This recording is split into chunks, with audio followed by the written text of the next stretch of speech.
Pessoal, então vamos prosseguir com a nossa leitura da primeira biografia do filósofo Arthur Schopenhauer, escrita por Wilhelm Gewina.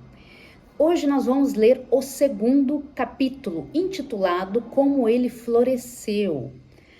Agora, nós vamos ver o contexto da época em que o Schopenhauer publicou tanto a sua tese de doutorado, quanto a sua obra capital, O Mundo como Vontade e Representação. Nós vamos ver como que essas obras foram recebidas pelo público, né? Além disso, nós vamos ver um pouco sobre a sua vida pessoal, afinal de contas, não só de filosofia vive um filósofo, mas também de problemas pessoais, né?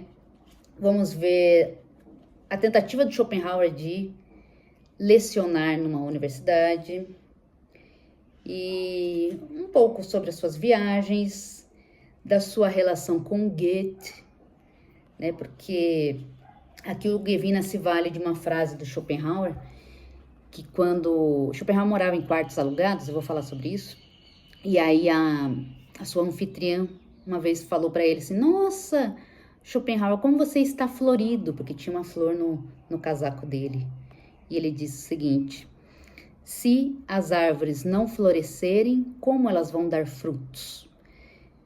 O Gewina então intitula, né, este capítulo Como Ele Floresceu, provavelmente fazendo uso dessa frase para dizer assim, olha, os frutos foram essas obras dele, né? Por enquanto as duas primeiras obras do Schopenhauer. Mas então vamos ver o que levou ele a florescer para que desse esses frutos. Então vamos à leitura. Então vamos lá. Estamos aqui no ano de 1813. Acontecia a Batalha de Lützen, a segunda, tá? Durante as guerras napoleônicas. E aí o que faz o Schopenhauer? Ele se retira para a Saxônia para trabalhar na sua tese de doutorado que ele já havia começado. Aí ele tenta fugir, então, desse tumulto ali de guerra, né? Durante os 12 dias de fuga até Dresden, ele se viu no meio do tumulto da guerra e com a aproximação das tropas francesas, ele foi requisitado pelo prefeito de uma pequena cidade como um intérprete, um tradutor, né? E a sua habilidade perfeita no francês o ajudou a sair dessa situação. Ele consegue se livrar dessa situação e vai para Rudolstadt, em Thüringen. E lá, o Gewina diz, na paz do isolamento, ele escreveu a sua tese de doutorado. Ele tinha aqui 25 anos. Ok? Aí o Gewina observa, ele foi promovido in absentia, quer dizer, em ausência, pela Faculdade de Iena, com base na tese enviada. O que ele chama de dissertação, mas é que a gente chama de tese de doutorado, né?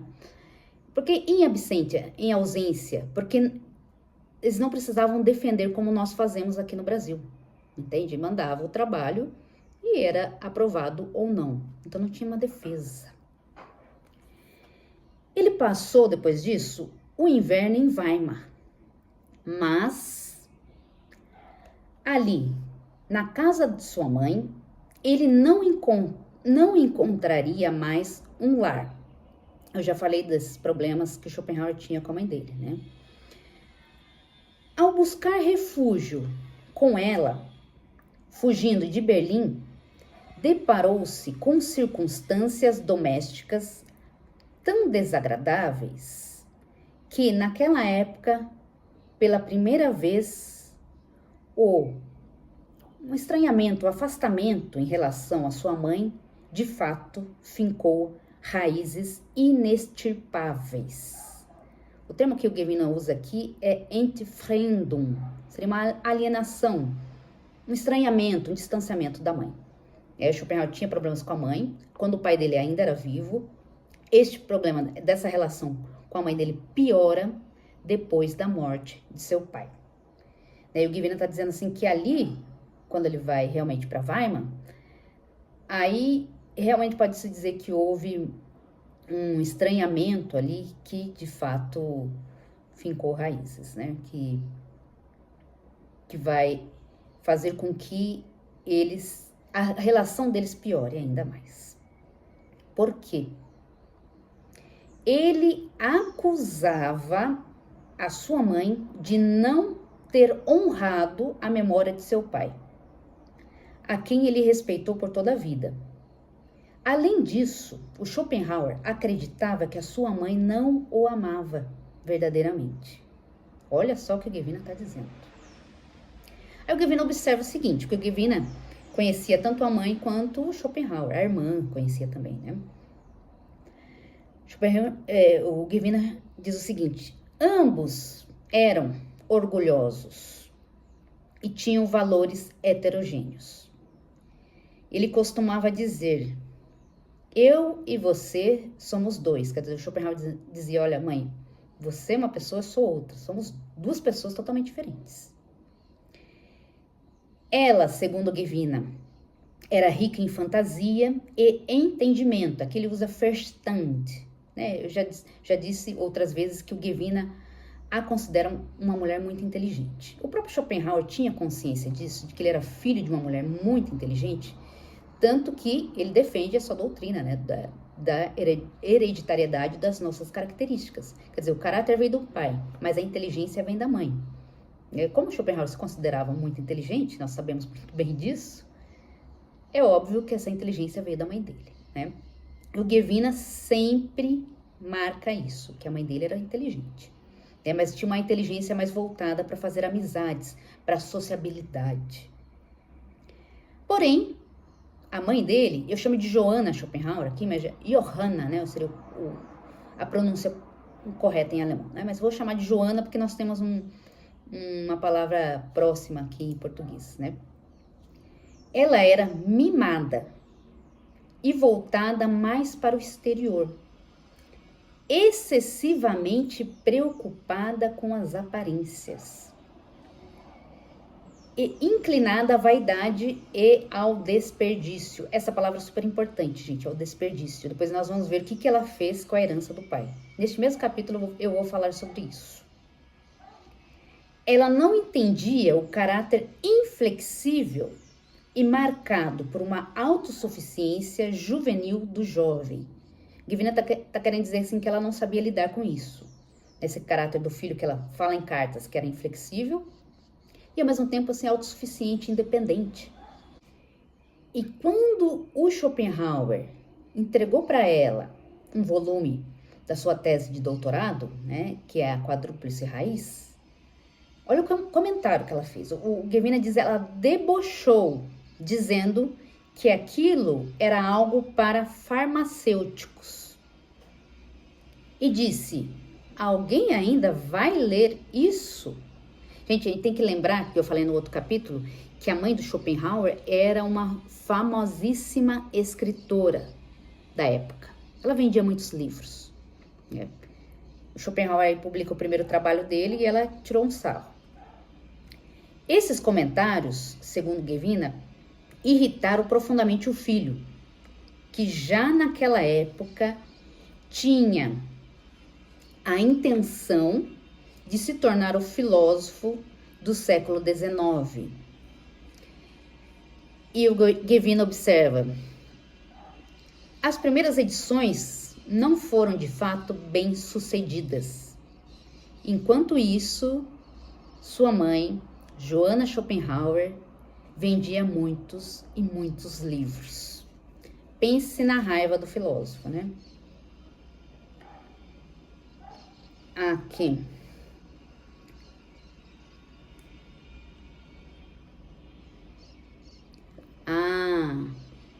Agora, o Gevina observa, eu falei do desperdício, né, de dinheiro da mãe, que ela era uma pessoa voltada para as aparências, tal. O Schopenhauer já tinha esse medo que ela não soubesse administrar bem a herança do pai, e infelizmente isso de fato acontece. O temor do filho, infelizmente bem fundamentado, de que a fortuna paterna desaparecesse completamente nas mãos da mãe, aumentou tanto a ponto de levar a confrontos tão intensos entre os dois que eles não puderam mais viver juntos. O rompimento com a mãe afetou, infelizmente, seu relacionamento com sua irmã Adele. Mas, mesmo assim, ele manteve contato com ela por cartas até sua morte. E realmente, de fato, o Schopenhauer tem muitas cartas, né? O Schopenhauer mantinha contato com a irmã, manteve, até, como diz o Guevin aqui, até a morte dela, ela morre antes dele, né? E vamos prosseguir, vamos ver o que vai acontecer. Será que o Schopenhauer até então aqui tá com medo que a mãe desaparecesse com a fortuna do pai? Já estou adiantando que sim, essa fortuna vai acabar. Aí aqui ele fala um pouco mais sobre a Adele, a irmã do Schopenhauer.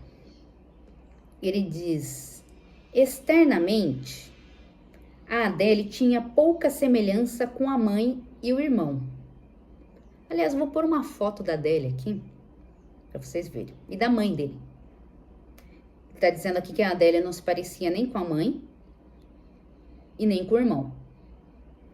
Ela possuía uma voz suave e encantava com a sua interpretação de canções. A Adele tinha muitas qualidades, gente. Pelo que o Guevina conta aqui, ela sabia cantar, ela era uma excelente leitora. O Guevina diz, ela escrevia muito bem. Isso agradava inclusive o Goethe. Aí ele observa. Contudo, todos esses dons espirituais eram ofuscados por aquela beleza indestrutível de um caráter verdadeiramente nobre, que transfigurava as alegrias e as dores de uma vida cheia de eventos com uma paz sobrenatural. Quer dizer, o Guevina está dizendo assim, olha, a Adele, irmã do Schopenhauer, ela era uma pessoa muito bonita por dentro, tinha um caráter muito nobre. Sabia conduzir sua vida muito bem, mesmo nos momentos mais difíceis. E realmente, a impressão que me dá é que ela fica no meio do fogo cruzado ali, entre a mãe e o filho, né, e o irmão, no caso dela. Ela fica ali no meio. Ela não tenta não se meter muito, ficou, claro, morava com a mãe, né? Porém, sempre manteve contato com o irmão. Aí o Guevina continua. Sua nobreza a fez rejeitar um ou outro casamento que não lhe parecia satisfatório, apesar de ter tido mais de uma oportunidade. Na verdade, a Adele depois ela vai morar com uma garota, né? Mas mesmo após perder a sua fortuna, que a mãe e a filha perdem a fortuna, a herança do pai. O Guevina diz, mesmo após ter perdido essa fortuna e a sua saúde, continuou a ser amada por todos que a conheciam e suportou a dor de uma vida insatisfeita com heroísmo silencioso, que só a mais elevada feminilidade é capaz. O Guevina não hesita em encher a Adele aqui de elogios, gente. O tempo todo aqui ele a elogiando. Aqui ele diz o seguinte: a mãe de Schopenhauer subestimava tanto o extraordinário valor de seu filho, porque no fundo ela vivia num círculo saturado de erudição literária. Eu já falei no outro vídeo que a mãe de Schopenhauer tinha um salão em que frequentava os mais conhecidos, mais famosos intelectuais da época. Agora ele vai falar aqui da relação do Schopenhauer com Goethe. Já falei que ele conheceu o Goethe no salão da mãe dele, né? Da mãe de Schopenhauer mesmo. E o Goethe era, o Guevina vai dizer assim, aproximadamente 40 anos mais velho do que Schopenhauer, né? Eu fiz as contas, na verdade, 39 anos. Schopenhauer era um jovenzinho para o Goethe. E o Guevina diz que quando o Goethe entrava nesse salão da mãe de Schopenhauer, o Schopenhauer não tinha olhos para mais ninguém. Claro, evidente, né? considerado um dos poetas mais famosos da época. Vai dizer que Schopenhauer era mais jovem, né? 39 anos mais jovem que Goethe, e que o Goethe leu a tese de doutorado do Schopenhauer e ficou surpreso, encantado, ao encontrar um pensador independente. Ali estava, observa Gevina, um aluno digno do mestre, se é que um dia existiu. Em silêncio, porém, o Schopenhauer permitia ser enriquecido por Goethe. Porém, a verdade tinha para ele um valor tão alto que nem mesmo um espírito tão poderoso poderia desviá-lo do caminho que a sua natureza lhe traçara. Aqui o Gevina está fazendo referência à discordância entre o Schopenhauer e o Goethe sobre a teoria das cores. O Schopenhauer não concordava com Goethe. Mas o Schopenhauer foi super respeitoso com Goethe. Ele sempre o cita em todas as suas obras, né? Então, não tiveram grandes problemas, do meu ponto de vista. Aqui ele vai dizer o seguinte: o Schopenhauer tinha uma suspeita sobre o Goethe, né? Que ele enviou a sua tese de doutorado para o Goethe, só que Schopenhauer suspeitava do seguinte, que de início, de fato, o Goethe demonstrou um vivo interesse, né, na quadrúplice raiz. Mas depois parece não ter estudado a obra de fato. Essa era a suspeita de Schopenhauer. A modéstia, diz o Gevina, não foi algo que o jovem gênio aprendeu com o mais velho. E assim, sem expressar seu desapontamento, ele guardou ressentimento por toda a vida. Aqui, gente, ele está querendo dizer que o Schopenhauer ficou ressentido com o Goethe, né? Sobretudo com relação a essa discordância entre eles da teoria das cores. Mas eu acho bem complicado você ler o sentimento das outras pessoas. Aqui, no caso, não é uma autobiografia, né? Uma biografia. Então, você tem que deduzir, muitas vezes, o que a outra pessoa sentiu na época. Ele está querendo dizer que o Schopenhauer ficou ressentido. Eu acho que é mais fácil o contrário acontecer, né? Como ele mesmo disse, que o Schopenhauer era um jovenzinho pro Goethe. Goethe era o poeta mais famoso naquela época, né? E o Schopenhauer sempre foi muito respeitoso, como eu já falei, com Goethe. Mas o Gevina aqui, do ponto de vista dele, o Schopenhauer ficou ressentido. Aí ele cita uma frase do Goethe aqui, com relação ao Schopenhauer. Ele diz o seguinte: o Dr. Schopenhauer é uma mente notável, que eu mesmo incentivei, pois ele passou um tempo em Weimar a se interessar por minha teoria das cores. Agora, porém, esse jovem, do meu ponto de vista, tornou-se meu adversário. Essa é uma carta do Goethe, na verdade, que o Gevina está citando. Tenho até a fórmula para uma reconciliação dessa diferença com ele. Mas tais coisas sempre são difíceis de desenvolver. Esse é um trecho de uma carta do Goethe. Mas, afinal de contas, o que o Goethe acha do Mundo como Vontade de Representação, que é a obra capital do Schopenhauer? O Schopenhauer estava viajando, mas por cartas, a sua irmã Adele informa ao irmão que o Goethe tinha recebido a sua obra com grande alegria e começou a ler imediatamente. E ela diz o seguinte, aqui o Gevina está citando um trecho da carta. Ele pediu que te dissesse que te agradece muito e acredita que o livro todo é bom. Ele leu as páginas indicadas e sentiu grande prazer com elas. Aqui nós vemos que o Schopenhauer indicou algumas páginas para o Goethe ler, de preferência. E o Gevina coloca as páginas aqui, que na edição que nós lemos agora, no original, né, no alemão, seriam as páginas 261 e 360.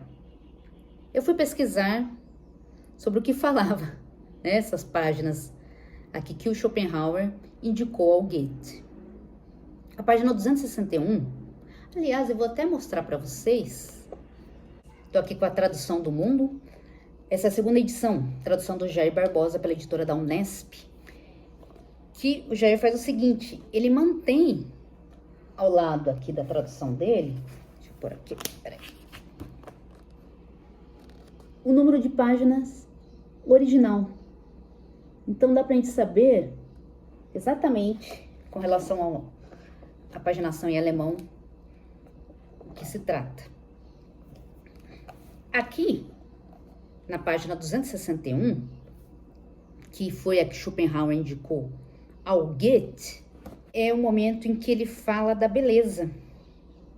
Schopenhauer realmente, ele acredita que a beleza é, como ele diz, como se fala, um cartão de visita, uma carta de recomendação aberta. Ele diz exatamente nessas palavras, não só aqui no Mundo como Vontade de Representação, mas também nos aforismos que eu estou traduzindo. Vou até ler um trecho aqui dos aforismos, gente. É só um minuto. Vou ler aqui o trecho. É que eu tô com o computador aberto ali no fundo.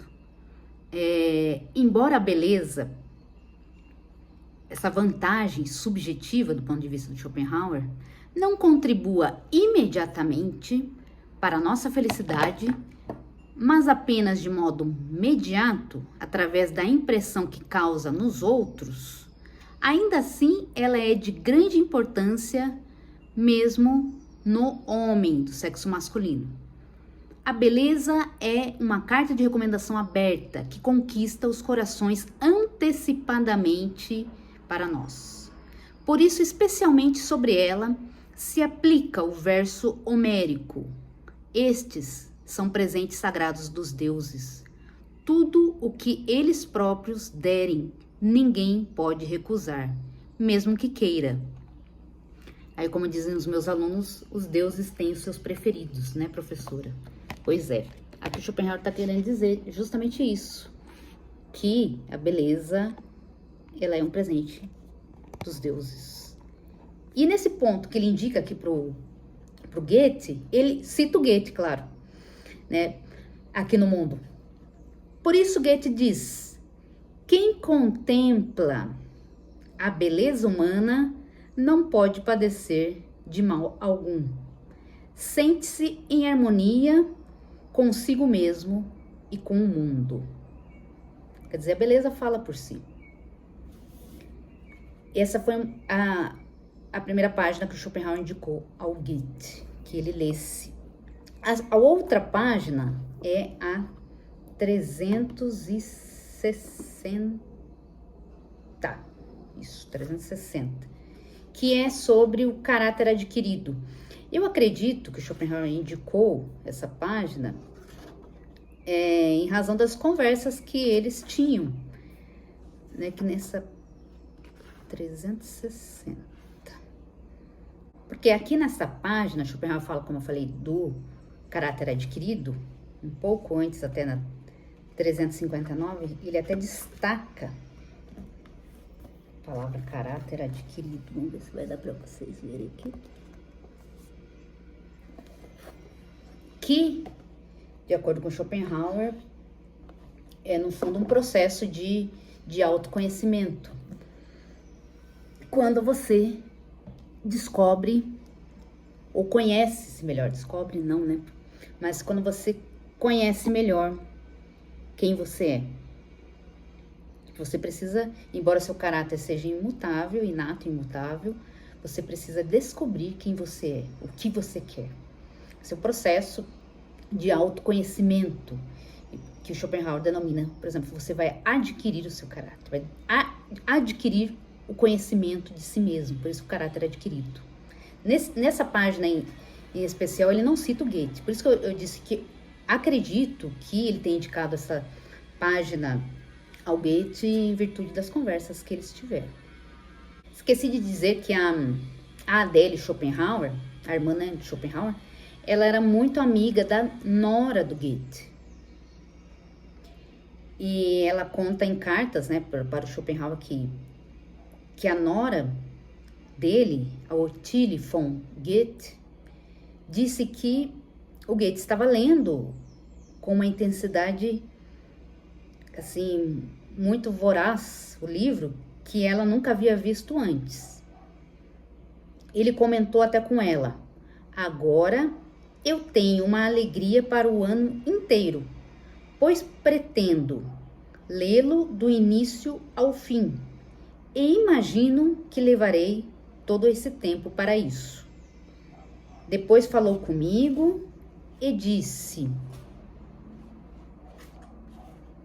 que é uma grande alegria para ele que você ainda sinta tanto apreço por ele, apesar de vocês terem divergido sobre a teoria das cores, com os seus caminhos se afastando um do outro. Tá. Quer dizer, a recepção do Goethe com relação à obra Capital do Schopenhauer foi positiva. Porém, isso foi de início, né? O que diz o Gevin aqui? Goethe admirou a clareza da exposição e o estilo da escrita do livro. Como eu disse já, o Schopenhauer escreve muito bem. Mas o formato desajeitado do livro o incomodou um pouco. E ele se convenceu de que a obra, no fundo, se dividia em duas partes. Aí, em seguida,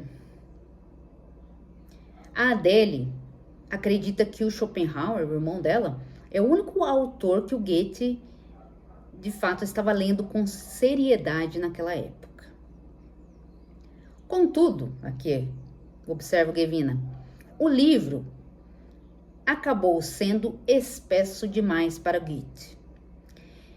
Seu interesse filosófico fora intensamente despertado no início, né?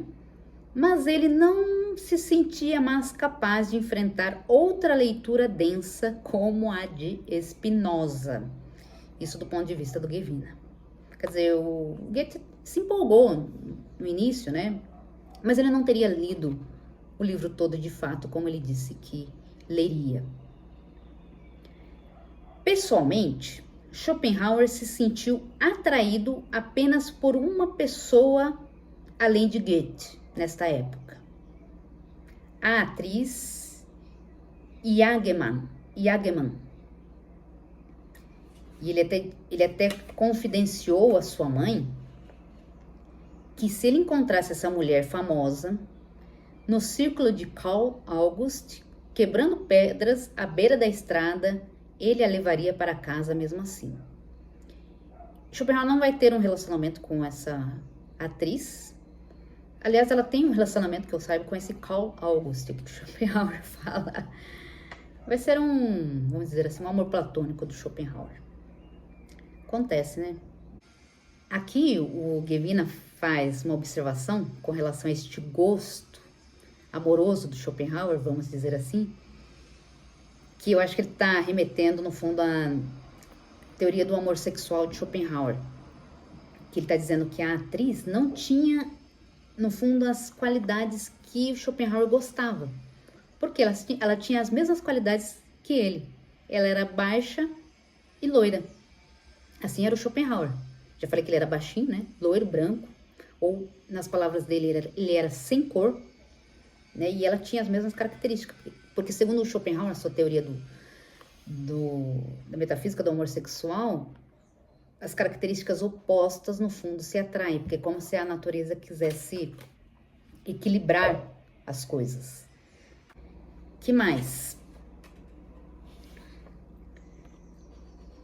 Aqui. Embora a vida em Weimar fosse estimulante, também o dispersava muito. Schopenhauer tinha consciência disso. Era muita erudição, muitos intelectuais. Né? Ele se sentia um pouco disperso. Gevina está apontando para este fato.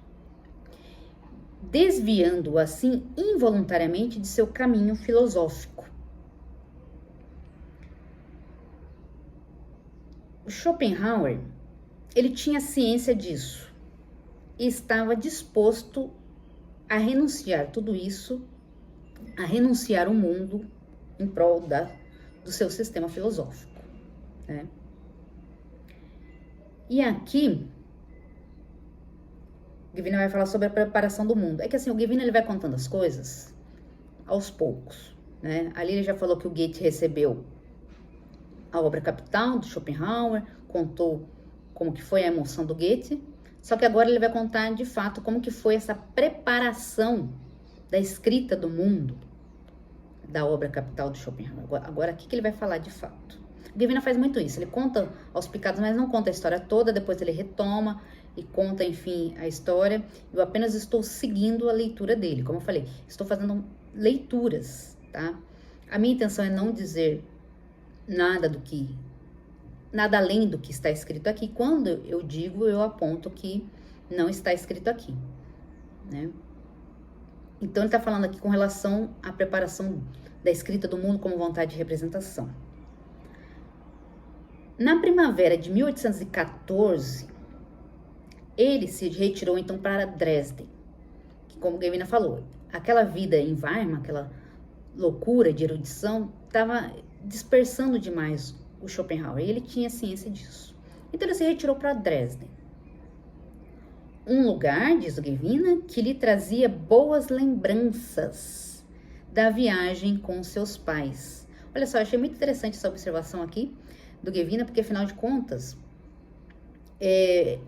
o Schopenhauer buscou escrever a sua obra Capital numa cidade que ele sentia uma boa energia.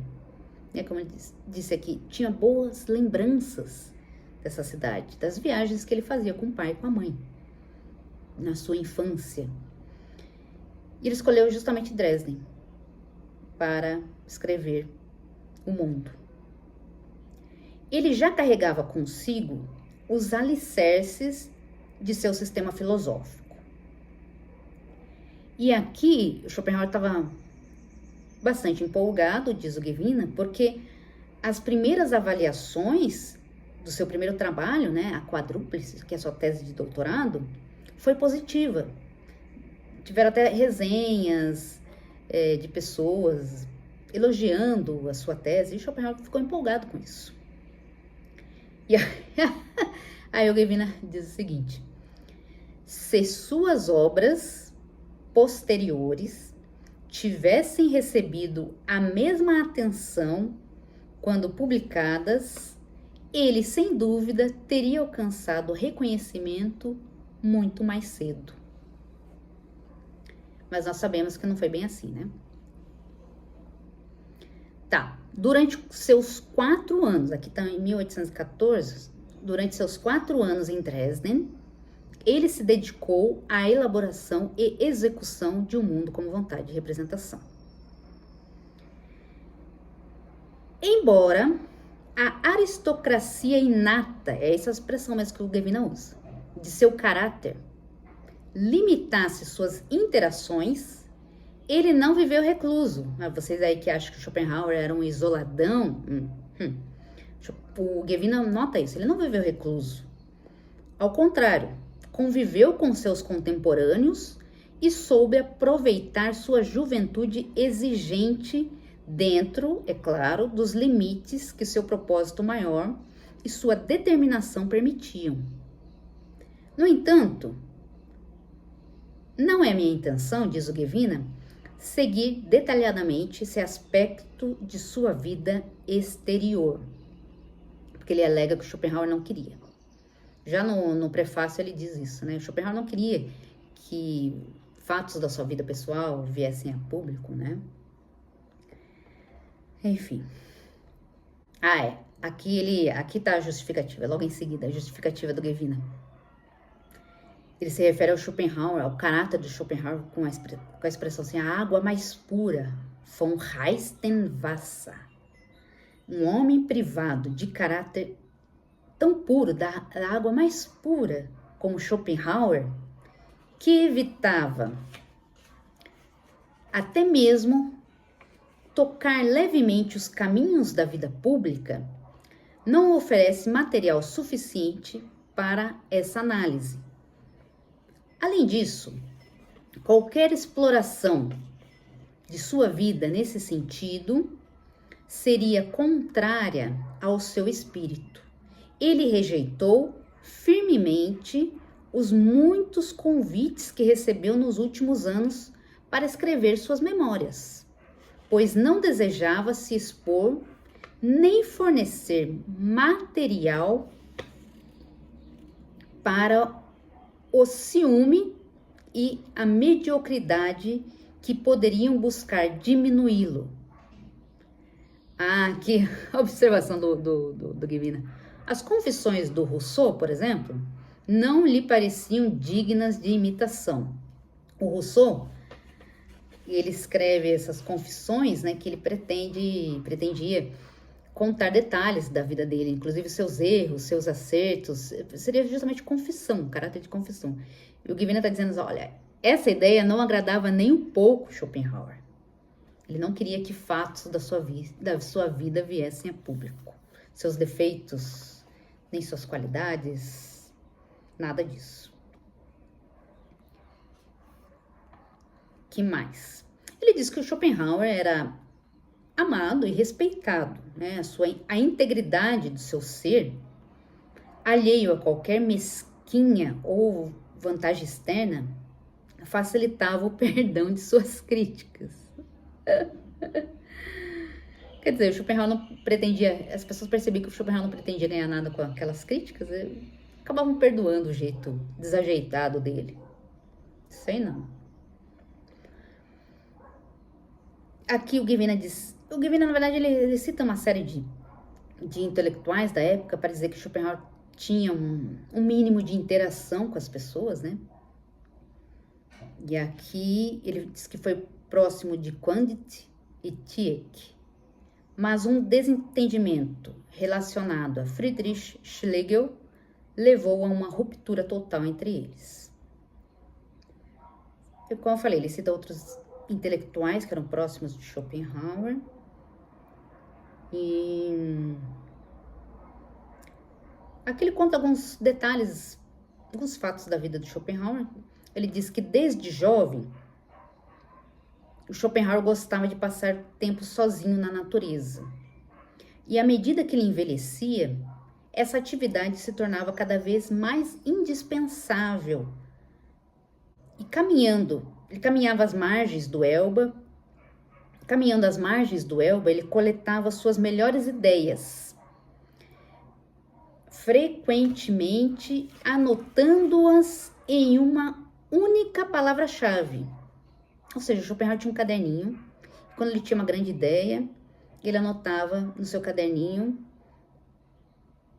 mas anotava principalmente uma palavra-chave e guardava em sua carteira, antes de retornar apressadamente à sua oficina solitária. Aqui o termo é Werkstatt. Eu traduzi como oficina solitária, seria seu gabinete de estudo, né? O Gvina observa mais de uma vez que o Schopenhauer andava rápido. Ele andava apressadamente, sempre com pressa. E o Gvina diz, ele nunca andava devagar. Aqui, ó. Esse andar com pressa, né, do Schopenhauer, é um passo tão característico dele que o tornava reconhecível mesmo à distância em sua velhice. Quer dizer, uma marca registrada aqui do Schopenhauer, um andar rápido, e as pessoas já o reconheciam de longe, por isso lá, o velho Schopenhauer andando rapidinho. E que mais? Aqui, Gvina vai dizer, do ponto de vista dele, quem foram os grandes influenciadores de Schopenhauer, além de Kant e Platão, né? E ele começa dizendo, para entendermos a gênese de um mundo como vontade de representação, é fundamental considerar a declaração do próprio autor de que, além de Kant, Platão, ele não citou Platão, mas eu que estou citando, Platão, Helvétius e Cabanis marcaram a sua época.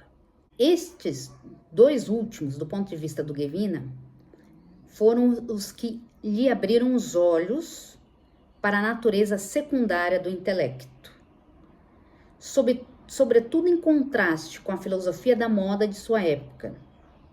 E isso, do ponto de vista do Gevina, é que lhe trouxe a imortalidade do Schopenhauer. E ele mesmo considerava o cerne e o mérito essencial de sua doutrina, de que o caráter era secundário. A posteridade, diz o Gevina, com razão reconhecerá Schopenhauer como o verdadeiro descobridor dessa ideia. Quer dizer, eles influenciaram ali Schopenhauer, mas foi Schopenhauer que teria desenvolvido, de fato, esta ideia. Aqui o Gevina diz, também é inegável que Chateaubriand, cuja fama atingiu seu auge no início do século XIX, quando Schopenhauer viajou para a França com seus pais, exerceu influência sobre a direção do pensamento de Schopenhauer. Também ele nota que o pessimismo poético de Chateaubriand e Lord Byron, quando colocados em diálogo com o pessimismo filosófico de Schopenhauer, realmente formam um grande espetáculo da vida humana no século XIX. Mas ele vai dizer depois que o Schopenhauer não conheceu pessoalmente Lord Byron. Tá, aqui. Então, de fato, a obra, a publicação de Um Mundo como Vontade e Representação. Estamos aqui em 1818. Schopenhauer tinha, portanto, 30 anos. E aí o Gevina escreve. Desde o início, Schopenhauer carregava plena consciência de seu gênio ao escrever aquele notável livro. Como ele mesmo comentou em sua velhice, algo assim só poderia ser escrito na juventude, aquela ousadia de jovens, né? E com inspiração. Agora, ele está querendo dizer assim, depois, na velhice, né, o Schopenhauer olhava para a sua própria obra, especialmente para o quarto livro, como se fosse de outra pessoa, como se outra pessoa tivesse escrito. Quando ele concluiu a obra, esta obra chegou às mãos de seu editor, Friedrich Arnold Brockhaus, que prontamente aceitou sua oferta e pagou-lhe 1 ducado por folha impressa. Gente, 1 ducado aqui. Primeiro, folha impressa, não é folha como nós concebemos aqui, páginas, né? Na época eram várias páginas juntas, não sei se 15, 20 páginas, é o que eles chamam aqui de folha impressa. Eu fui pesquisar quanto que aproximadamente valia na época este 1 ducado, seria o equivalente a 192 euros. Eu achei muito, né, pra época. Mas ok. E aí, quer dizer, ele foi bem recebido pelo editor, né, Brockhaus, que é o mesmo que vai dizer depois para Schopenhauer, olha, sua obra é tão sagrada que ninguém toca nela. Quer dizer, não vendia, né? Bom, mas aqui, isso o Gevina não fala, tá? Tá. Aqui ele diz que a obra foi bem recebida, né? Foi publicada. E sem esperar pelo término da impressão, o Schopenhauer partiu para a Itália, para onde lhe foram enviadas as provas de revisão, né? Quer dizer, ele nem esperou, foi receber lá na Itália o volume do seu livro. A sensação orgulhosa de ter quitado sua dívida com o mundo o acompanhou pelos Alpes.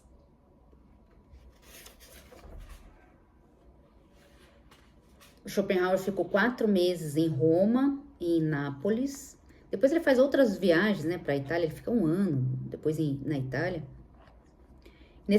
Nesse período ele interagiu, sobretudo, com jovens ingleses embora estivesse na Itália, eu acho que porque o Schopenhauer, ele faz uma crítica ao tipo dos italianos, né? Ele chama de malandros, né? Então, acho que por isso que o Guevina notou que ele interagiu, ele tinha um público que ele interagia, mas interagiu, no caso aqui, sobretudo com os ingleses.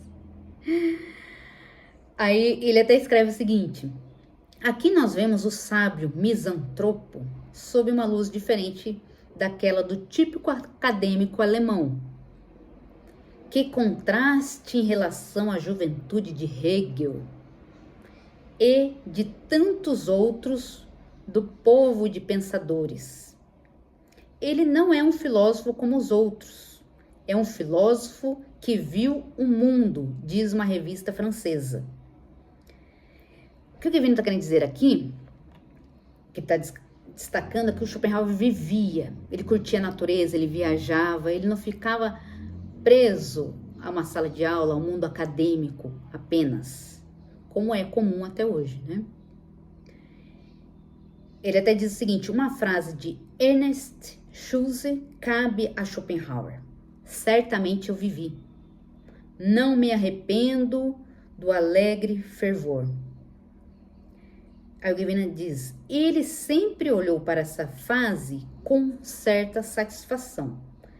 Ali transitava Lord Byron, outro famoso pessimista de sua época, mas não teve contato pessoal com ele. Também não conheceu pessoalmente o Leopardi, cujas obras se tornaram uma das leituras favoritas de Schopenhauer, inclusive Schopenhauer o cita no Mundo, né?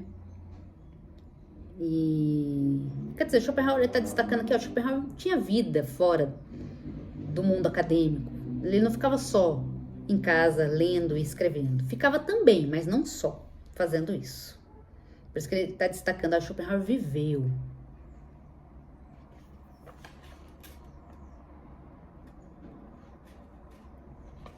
Do ponto de vista do Guevina, seu poeta favorito era o Petrarca, e a didaticidade do Dante não agradava ao seu gosto poético.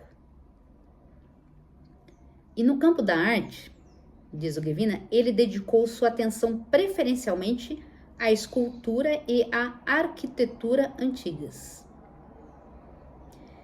Seu senso estético não era dotado de habilidades técnicas, né? O que o Guevina está querendo dizer assim, era algo dele. Schopenhauer não tinha técnica sobre isso, não conhecia técnica quando ele vai falar sobre artes, mas era algo que partia dele e, de acordo com Guevina, era algo que era independente das viagens que ele teve. Alguém vai dizer assim, mas ele viajava muito, por isso que ele tinha esse conhecimento estético, seja da natureza ou das artes em geral. E o Guevina diz aqui, não é por isso, era algo que era dele. Porque você pode fazer inúmeras viagens e não desfrutar daquilo que você está vendo. De fato. No meio dessa despreocupada alegria de sua primeira viagem à Itália, chegou a notícia do infortúnio causado pela falência da Casa de Comércio de Danzig, a qual sua mãe havia confiado a maior parte de seus bens sem garantia. Ela e sua filha emergiram desse colapso quase empobrecidas. Ele mesmo foi poupado de perdas mais significativas por seu ceticismo precoce e atitude enérgica. Este é o momento, no primeiro vídeo, primeiro ou segundo, eu falo que o Schopenhauer se mostrou um bom negociante em alguns momentos da sua vida. E é justamente por isso, porque o que acontece? A mãe confiou a herança deixada pelo pai a essa casa de comércio, que foi à falência. Ela e a filha aparecem aqui quase empobrecidas, como diz o Guevina, mas o Schopenhauer não. Ele soube poupar o dinheiro dele. Eu não vou adiantar aqui como que o Schopenhauer se livrou dessa situação, porque eu não sei se o Guevina vai falar depois sobre isso. Como eu disse, ele vai falando aos poucos as coisas, né? E só que isso deixa o Schopenhauer preocupado. Quer dizer, não é que ele não teve perdas, mas e ele ficou com medo. Foi poupado de perdas mais significativas. Quer dizer, ou seja, aquilo que ele estava com medo de que a mãe desse fim à herança do pai, isso de fato aconteceu. E aí é que começa... O que foi? Tá assistindo?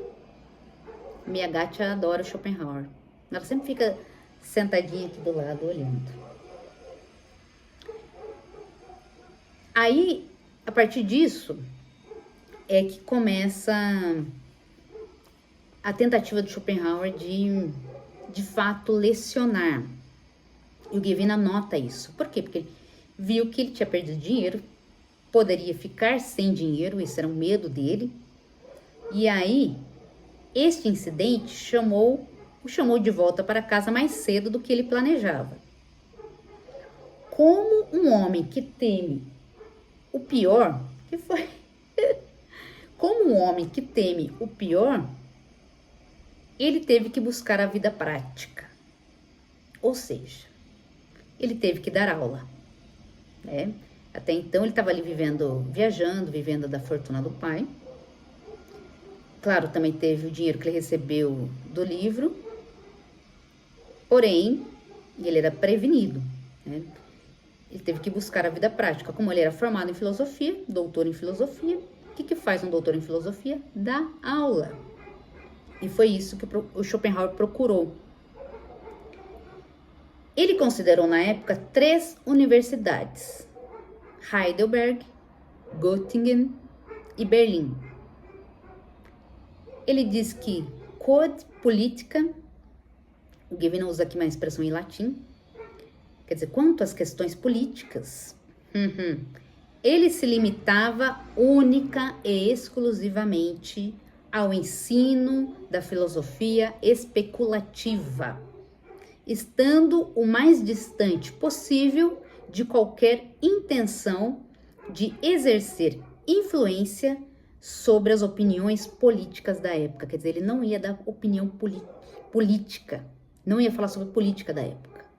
Ele ia tratar apenas da metafísica. O que sempre o ocupou, e dada a sua natureza, poderia ocupar sua atenção, eram questões que interessam a humanidade de maneira universal, em todas as épocas e lugares.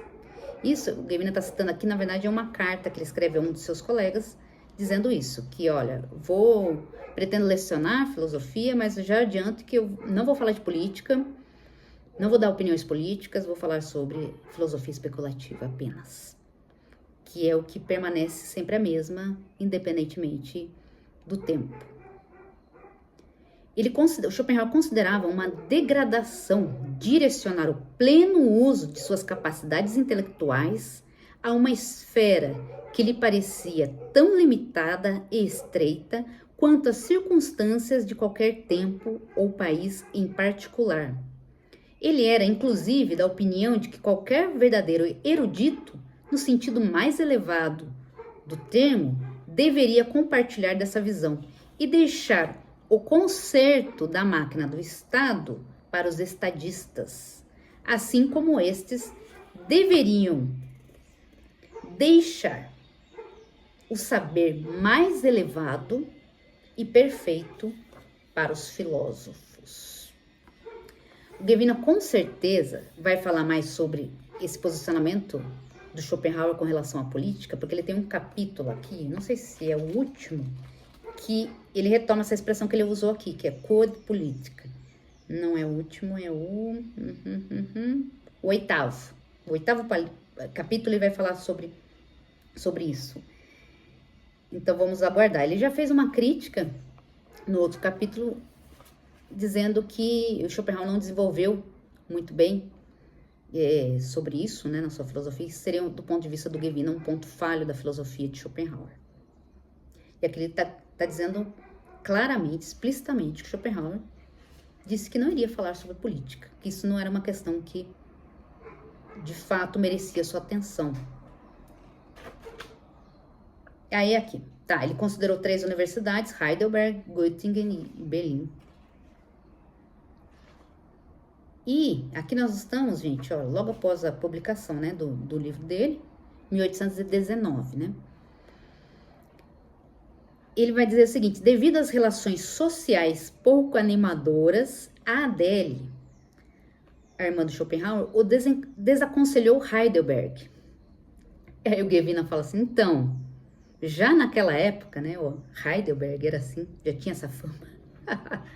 Em Göttingen, ele disse, o seu professor e amigo lhe ofereceu até uma recepção cordial, mas não lhe prometeu ouvintes.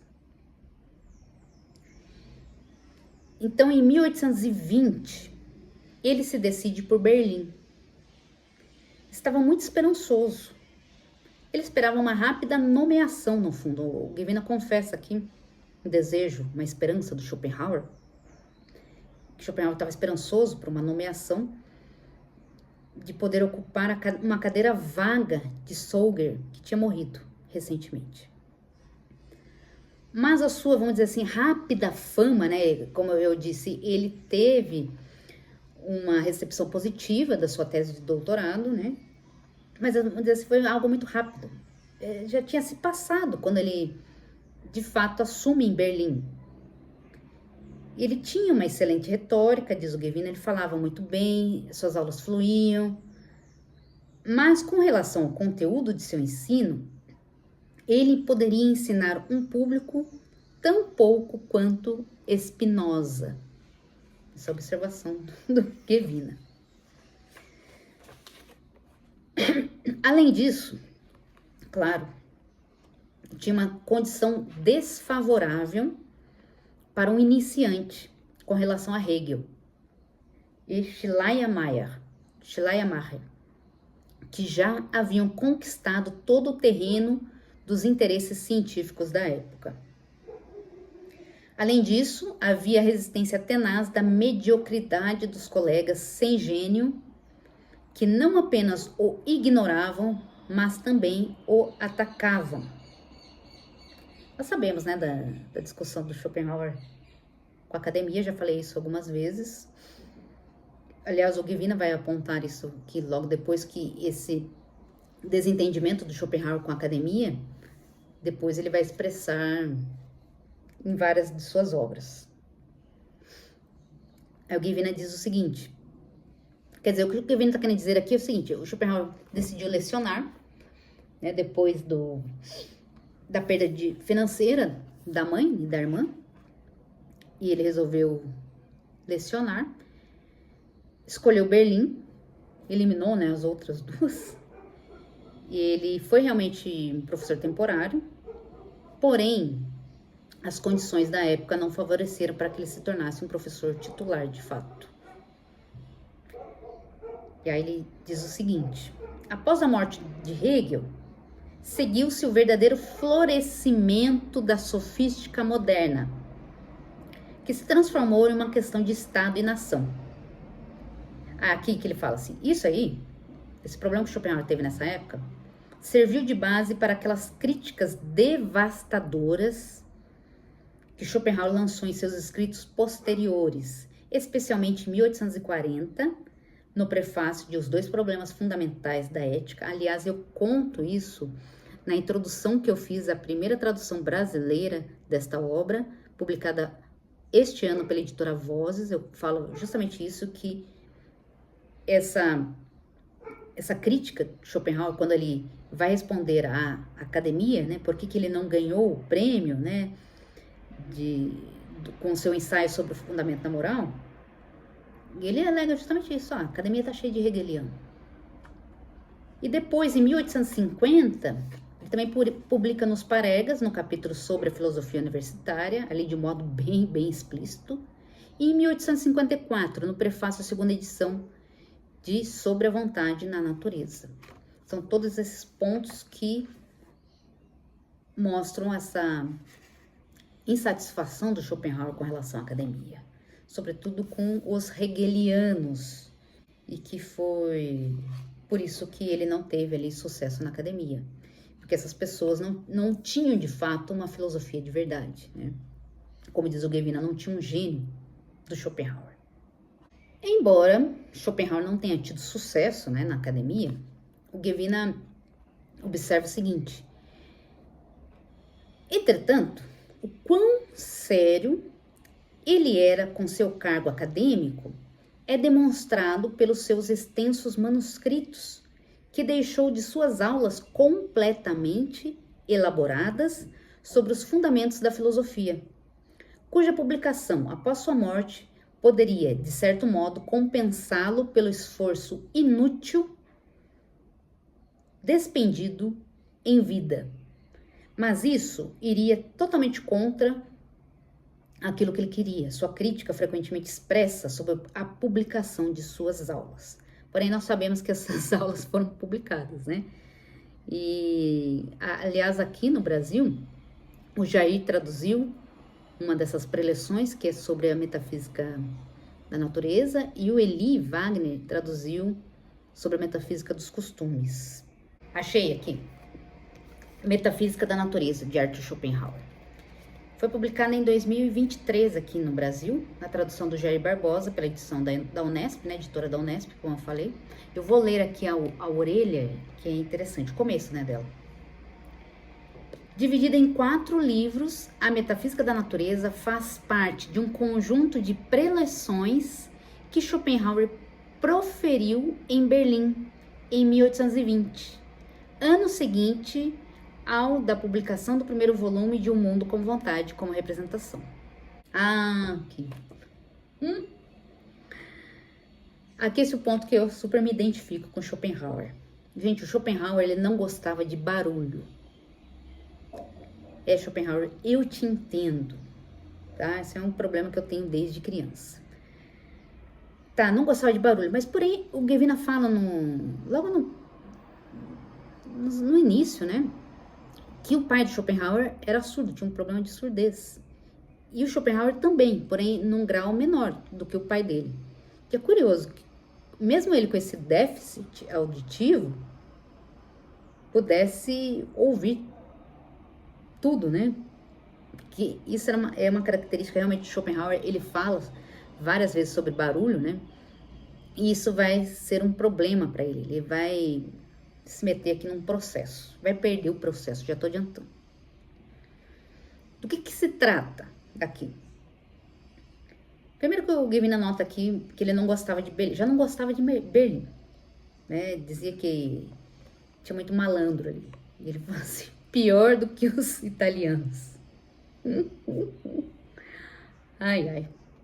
Tá, e aí, o Schopenhauer, esse é um fato, ele viveu em quartos alugados até 1840, quer dizer, até os 52 anos dele, ele vivia em quartos alugados.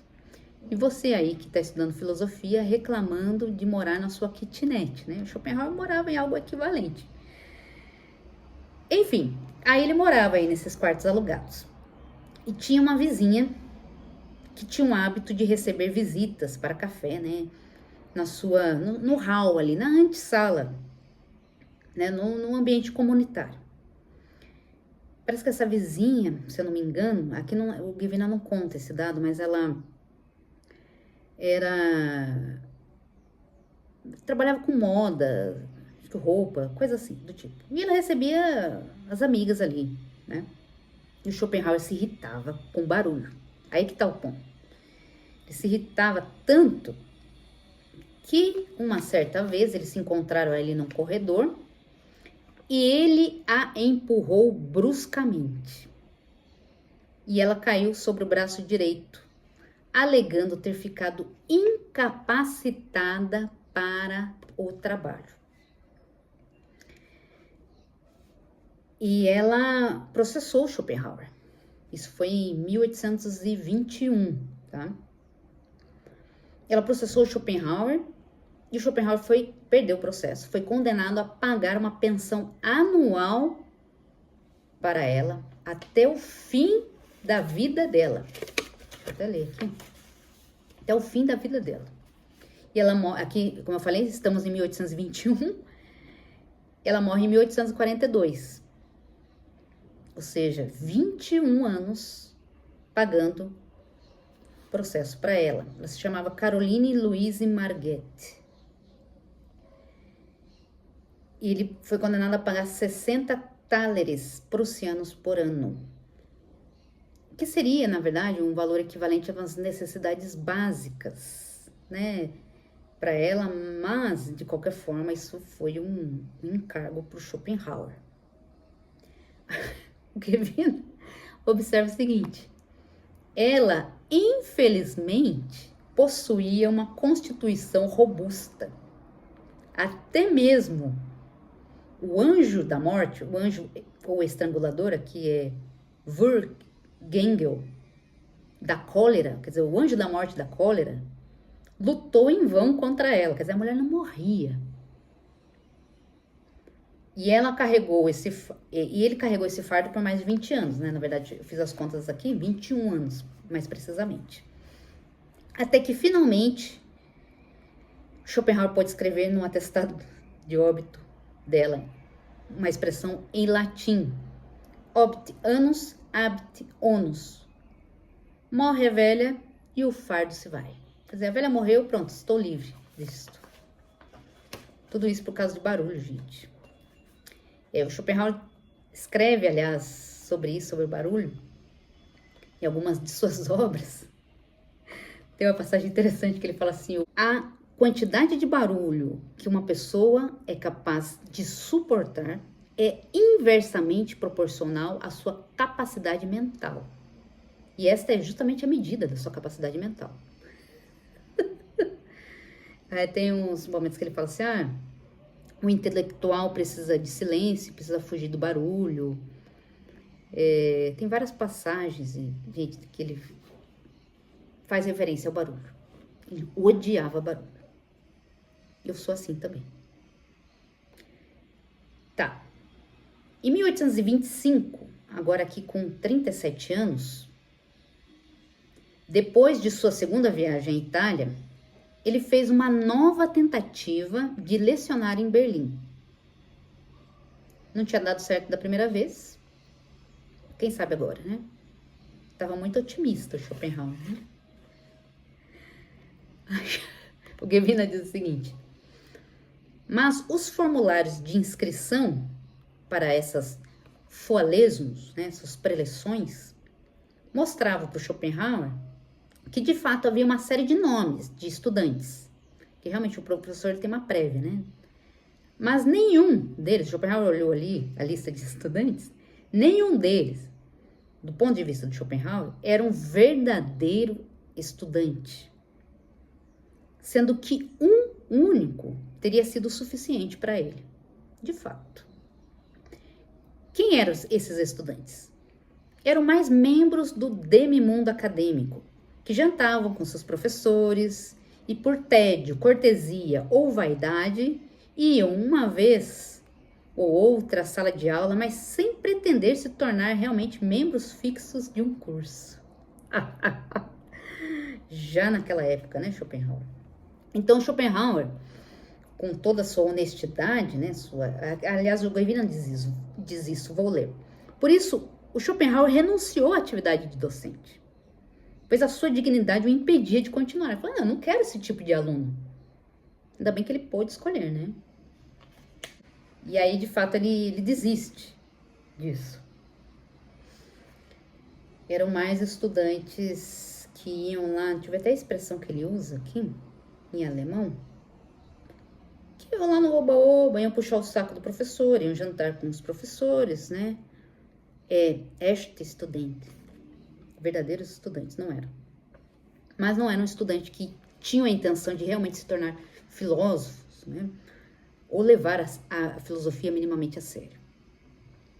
Tá, no último período de sua estadia em Berlim, ele se dedicou intensamente ao espanhol e começou a tradução do Oráculo Manual e Arte da Prudência de Baltasar Gracian.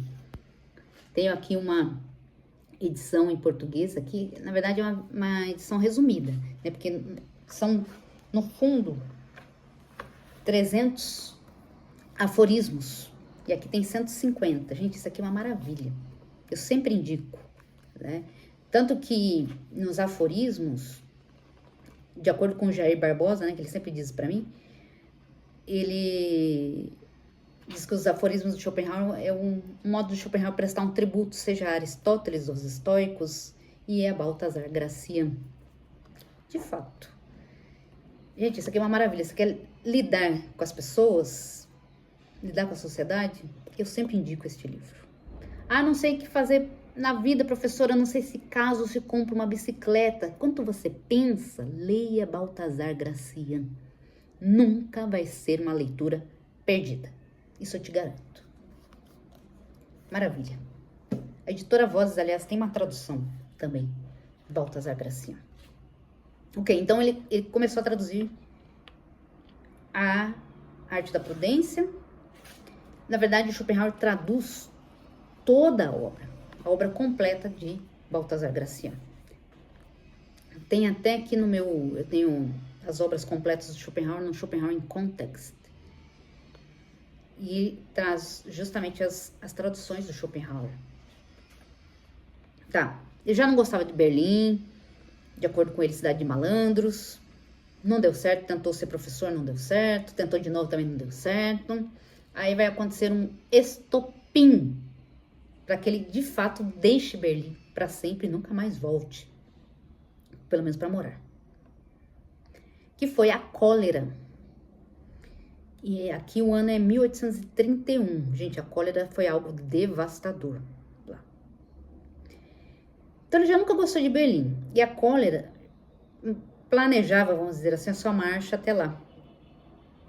Então ele foge de Berlim. Ele fez essa leitura. Eu não sei se o Guevina vai dizer mais pra frente, eu não me lembro, gente, porque quando eu li esse livro pela primeira vez, já faz um tempo, mas eu tenho a informação que não está aqui, que o Hegel, ele fica, né, em Berlim, e ele morre. E o Schopenhauer teve um sonho premonitório. Eu conto isso, aliás, num artigo meu, Metafísica em Tempos de Pandemia. O Schopenhauer teve um sonho premonitório de que um colega dele, que já tinha morrido, estava lhe dando as boas-vindas. Então ele interpretou isso como um mau agouro. Então ele acreditava em sonhos premonitórios. Então ele se mandou de Berlim. Tá? E ele escolheu Frankfurt, sobretudo pelo conforto, pela localização saudável da cólera. Estava livre, era resistente à cólera, Frankfurt. A palavra que ele usa é isso, é resistente.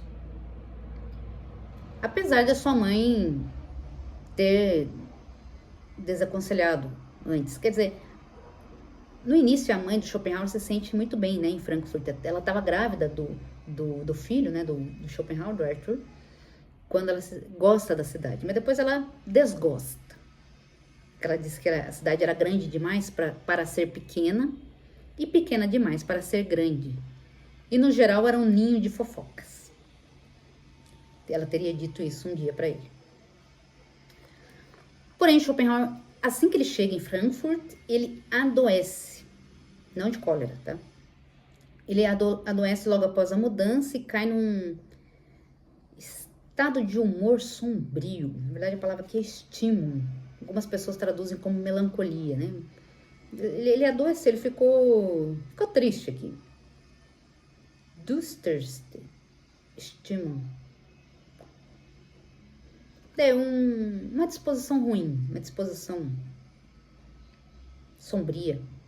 E ficou semanas sem falar com ninguém. Aí o Guevina acrescenta também a obscuridade de sua obra, que não teve sucesso. A sua carreira acadêmica fracassada. Guevina escreve isso. Tudo isso colaborou. Ele saiu de Berlim, já não gostava, quer dizer... Sabe aquela fase da vida que nada tá bom? Parece que tudo dá errado. Ele ficou... Como ele adoeceu, ele foi para Mannheim. E ficou 1 ano em Mannheim. Mas depois ele retornou para Frankfurt. Ele ficou 1 ano em Mannheim em 1833, com 45 anos, ele volta para Frankfurt. Ele volta para Frankfurt e nunca mais a deixa. E lá em Frankfurt, por quase uma geração, diz o Guevina, ele viveu entre os fazedores de dinheiro. O que eu estou dizendo, diz o Guevina, quer dizer, ele viveu entre os comerciantes, as pessoas que realmente fazem dinheiro. Quer dizer, professor de filosofia não faz dinheiro. E o Gavina diz, olha só o que eu estou dizendo. Viveu entre os doutores desta excelente cidade, os doutores do dinheiro, do comércio. Mas ele permaneceu incógnito e não reconhecido. O Gavina diz que de vez em quando ele dava uma migalha de sua sabedoria para quem conversava com ele. Mas, em outros casos, ele logo vestia o manto de filósofo e mostrava quem ele realmente era. Nessa época, ele frequentemente recebia a pergunta: você não é filho da famosa Johanna Schopenhauer? Isso, e que ele tinha, além disso, e que ele tinha um poodle, era tudo o que a maioria das pessoas sabia sobre ele. Que ele era filho da Johanna Schopenhauer, super famosa, da escritora, e que ele tinha um poodle. As pessoas não sabiam nada mais, além disso, da vida dele. Mas essa pergunta das pessoas, se ele era filho da Johanna Schopenhauer, era o suficiente para que ele se irritasse e virasse as costas ao inquiridor. Porém, a fama da sua mãe aos poucos vai empalidecendo, enquanto que a fama do Schopenhauer vai nascendo. E aí o Gavina observa de novo que ele caminhava muito rápido nas ruas, nunca andava devagar. E ele se tornou a atração da cidade aos poucos, né? Quando perguntavam ao seu anfitrião, né, a pessoa que alugava os quartos lá para ele, quando a pessoa ia se hospedar lá, se tinha alguma pessoa nobre, alguma pessoa famosa hospedada ali, ele respondia sim, o doutor Schopenhauer. E assim termina este capítulo. Várias coisas, gente. Peguei as informações mais importantes. Esse capítulo é muito longo, tá? Eu demorei muito tempo para lê-lo, mais do que eu esperava. Em compensação, o próximo capítulo é mais curtinho. Ok? Muito obrigada pela atenção. Auf Wiedersehen!